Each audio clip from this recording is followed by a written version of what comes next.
बच्चों में कुरान पाक तकसीम कर रहे हैं घरों में। दिखाओ बेटा कुरान पाक। ये कुरान पाक है, इस पर ये भी लिखा हुआ है, पूरा सर्टिफिकेट सब बना हुआ है इस पर। लेकिन हम नहीं जानते कि ये कादियानियों का है या किसका है, हमें नहीं पता। लेकिन साजिश ये हो रही है कि इलाकों में कुरान पाक डिस्ट्रीब्यूट किए जा रहे हैं और वो कादियानी करवा रहे हैं। बेटा ये कुरान पाक आपको किसने दिया है? ये तो बाजी ने। कौन सी बाजी ने दिया है? ये आगे बिल्डिंग में मिली थी, ये देखो उनके कौन सी बिल्डिंग में?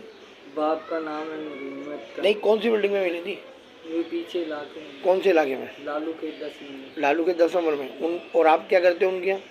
उनके कुछ भी नहीं, हम ये शुक्राना करते, यासीन कुरान पाक से ही करते हैं। अच्छा, उन लोगों ने बोला किसको ज़रूरत है ना पढ़ने के लिए, मेरे वालिद के लिए दुआ। फिलहाल मुझे नहीं पता है सच बोल रहे हैं गलत बोल रहे हैं, लेकिन आप लोग बड़ा एहतियात कीजिएगा।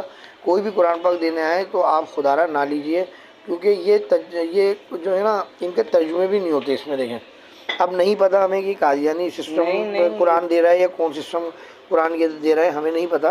तो इसलिए एहतियात कीजिए, जो आपके घर में कुरान पाक वो पढ़ें। जो अगर आप ख़रीदना चाहें तो आप अपने ख़रीद लें, कहीं से भी जाके खुद ख़रीदें, ताकि आपको पता चले कि कुरान पाक आप किसका ख़रीद रहे हैं। बहुत एहतियात कीजिएगा, आपकी नॉलेज के लिए वीडियो बनाई जा रही है। अपना ख्याल रखें। आर्डर पे कुरान भी